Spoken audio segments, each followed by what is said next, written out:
लूका रसूल की इंजील इसका पहला अध्याय उसकी 31 से 33 आयत तक पढ़े, 2 आयतें पढ़े जरा। लूका पहला अध्याय 31 और 33 तक। तू गर्भवती होगी और तेरे एक पुत्र उत्पन्न होगा, तो उसका नाम यीशु रखना।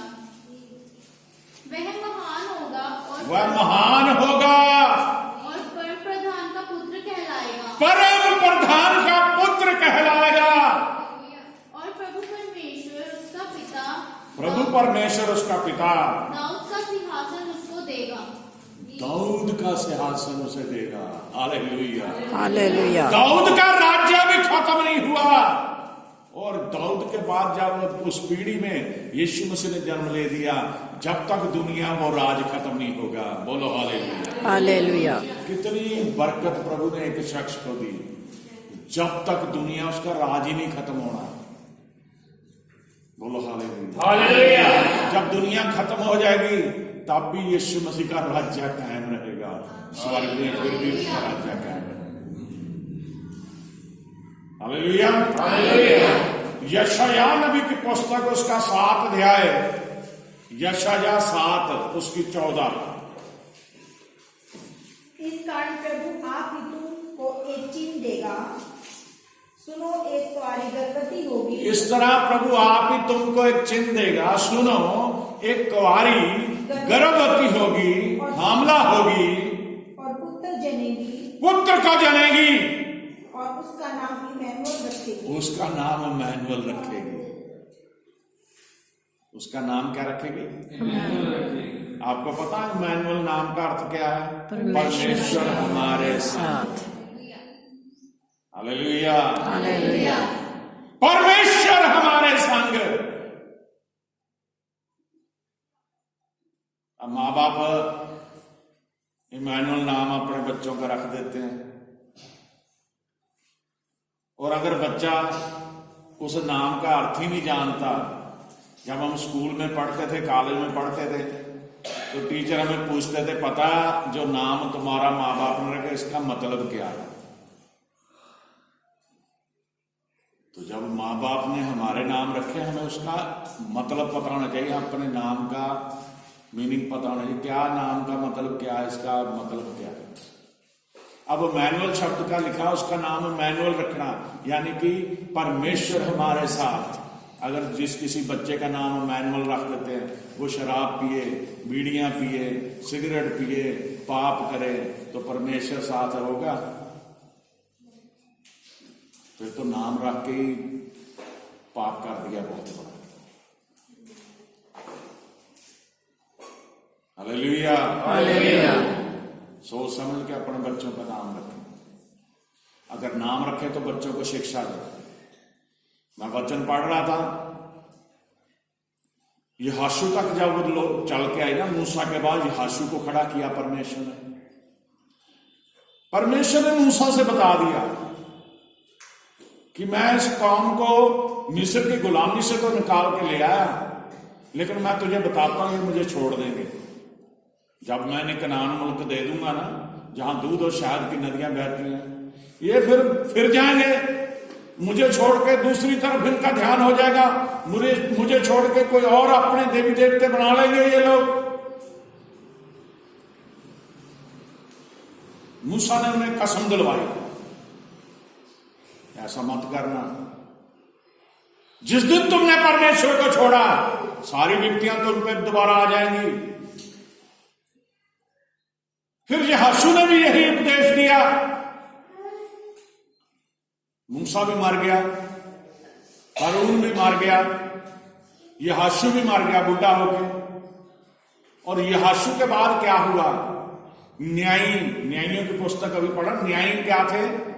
न्यायी वो जज नहीं जो आज जज है, वो उनको जज कहते हैं। सेनापति होते थे, शूरवीर होते थे, कौम की गवाही करने वाले होते थे। परमेश्वर उनके साथ चलता था।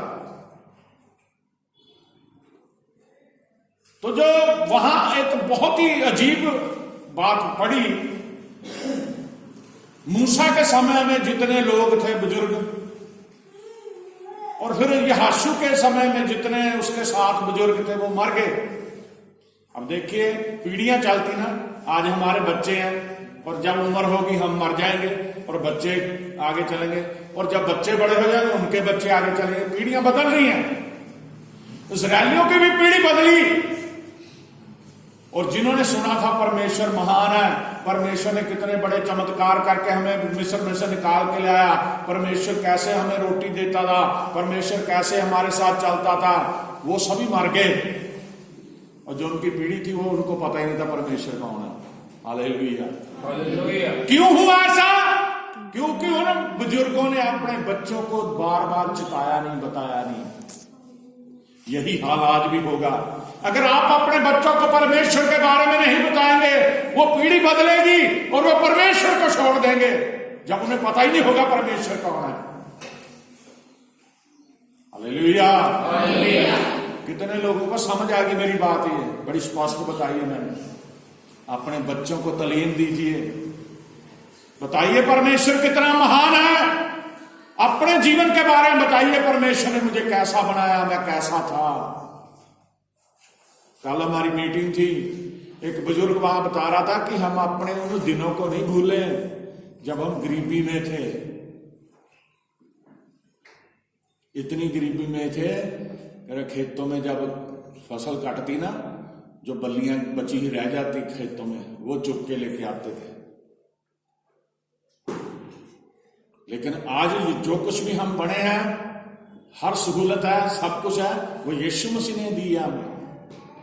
आप भी अपने बच्चों को बताइए, आपको अच्छा घर किसने दिया, आपको अच्छा जीवन किसने दिया, आपने अपने बच्चों को कैसे पढ़ाया, आप किस तरह परमेश्वर के संग चले। अपने बच्चों को भी वैसा ही बनाइए, ताकि वो बड़े होकर अपने बच्चों को वैसा बनाएं और उनके बच्चे आगे उनके बच्चों को बनाएं। ऐसा ना हो इस्राएलियों की तरह वो परमेश्वर को भूल जाएं और उनके ऊपर परमेश्वर का कहर पैर पड़ जाए। एक और ही गर्भवती होगी और उसका नाम क्या रखेगी? इम्मानुएल रखेगी। बोलो हालेलुया। हालेलुया। बोलो हालेलुया। हालेलुया। मत्ती रसूल के इंजील उसका पहले ही अध्याय उसकी 18 से 23 तक पढ़ दो।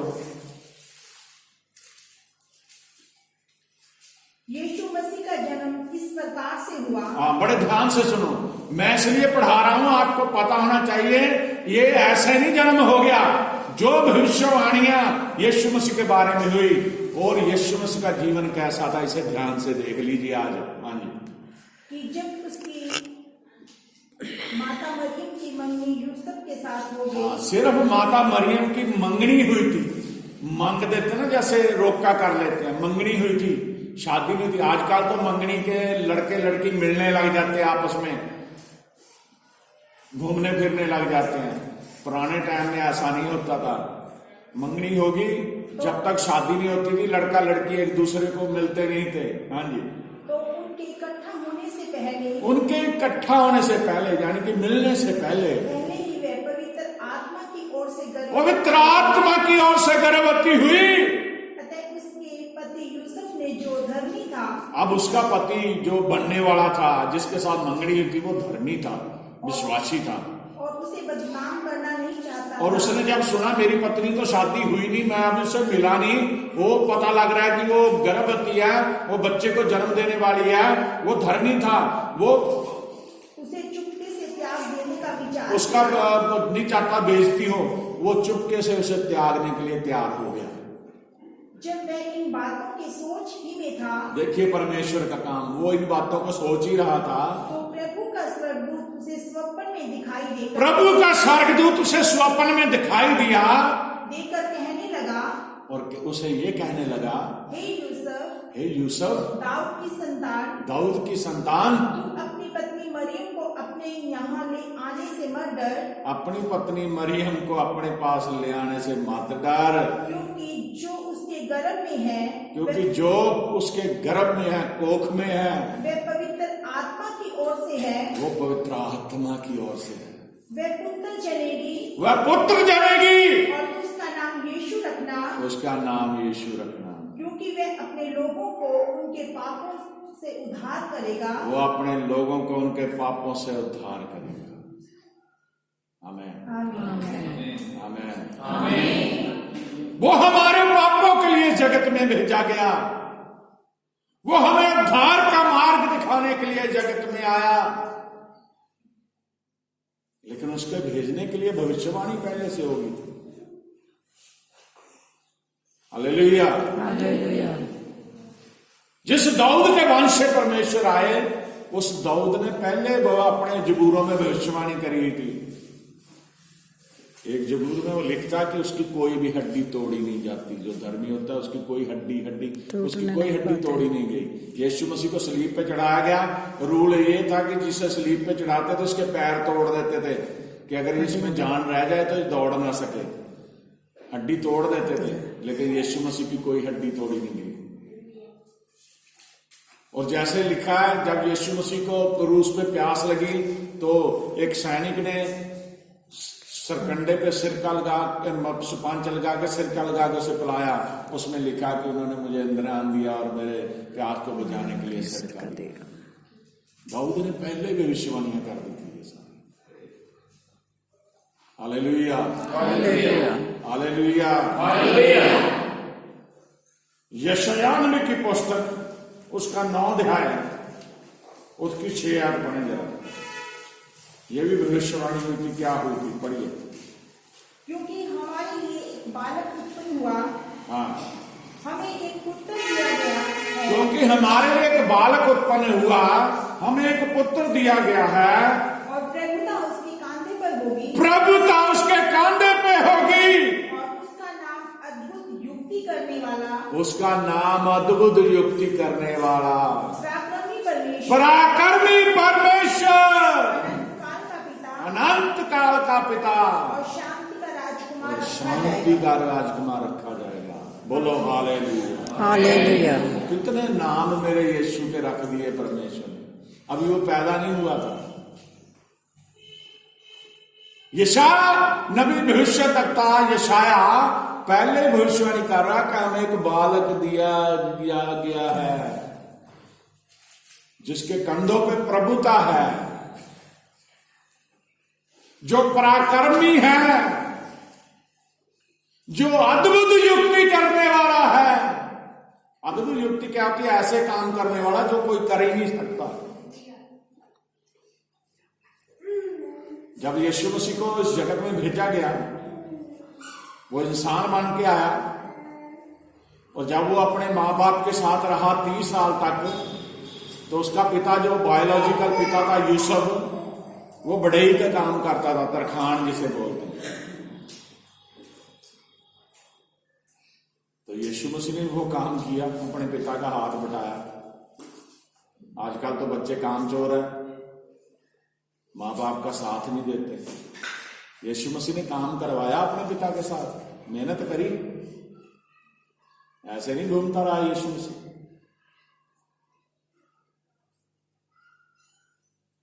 तीस साल की उम्र से उसने प्रचार शुरू कर दिया।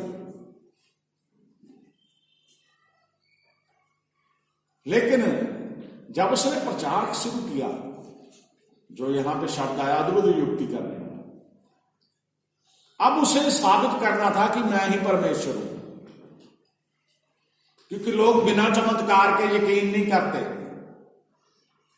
लोगों को आज भी चमत्कार चाहिए, चमत्कार कोई नमस्कार है, कहावत है। तो प्रभु ने क्या करा? गूंगों को बोलने लायक बनाया, जन्म के अंधों को आंखें दी, कोड़ियों को शुद्ध किया, लंगड़ों को चलाया, बोड़ों को सुनने लायक बनाया, और ऐसा चमत्कार करा कि 4 दिन का एक इंसान लाजर मर चुका था, उसे जिंदा कर दिया। एक विधवा औरत का बच्चा मर गया था, उसे जिंदा कर दिया। वो एक ऐसा अद्भुत काम था उसका, अद्भुत युक्ति करने वाला परमेश्वर बना कि लोग जान जाएं कि वो कुछ भी करने वाला है। जैसे परमेश्वर कुछ भी कर सकता है, उसने साबित किया कि मैं ही परमेश्वर हूं। इसलिए यूहन्ना 10:30 में लिखा, मैं और पिता एक है। जिसने मुझे देखा उसने पिता को देखा। शुरू में मैंने आपको बताया, पहले परमेश्वर स्पिरिट था, अदृश्य परमेश्वर। बन के वो आया, अब दिखने लग गया परमेश्वर। हालेलुया। कितने मैं बहुत बेटा कई बार सोचता हूं, प्रभु के साथ जब मेरी बातचीत होती है, कितने खुश नसीब थे वो चेले 12 जो प्रभु के संग संग घूमे।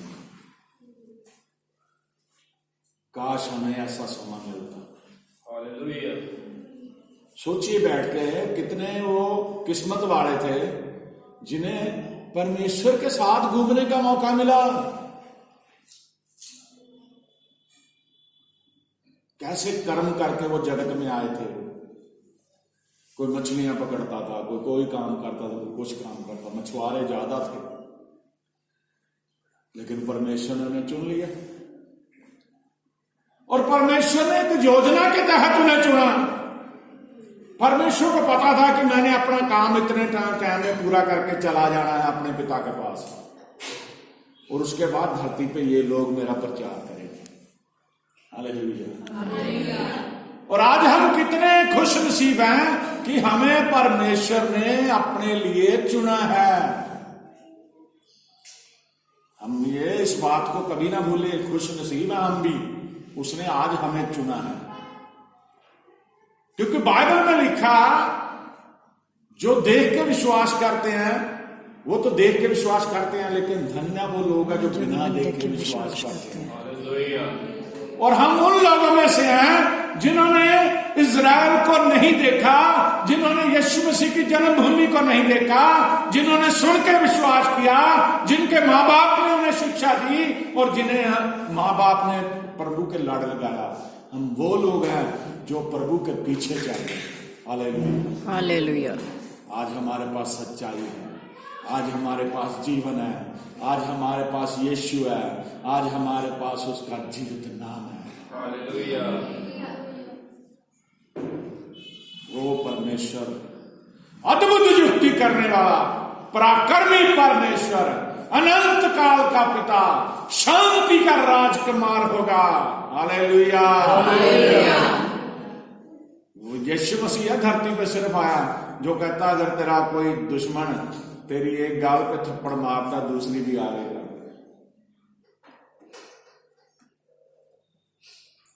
अगर कोई तुझे सताता, उसके लिए दुआ कर, दुश्मनों के लिए प्रार्थना कर। और किसी ने नहीं कहा।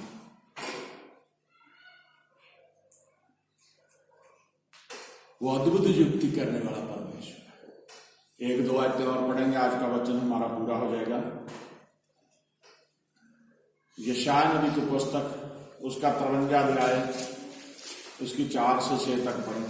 बस 2 आयतें पढ़नी है। और निश्चय उसने हमारे रोगों को सह लिया। हाँ, अब ये भी भविष्यवाणी हुई थी कि वो हमारे लिए मार खाएगा।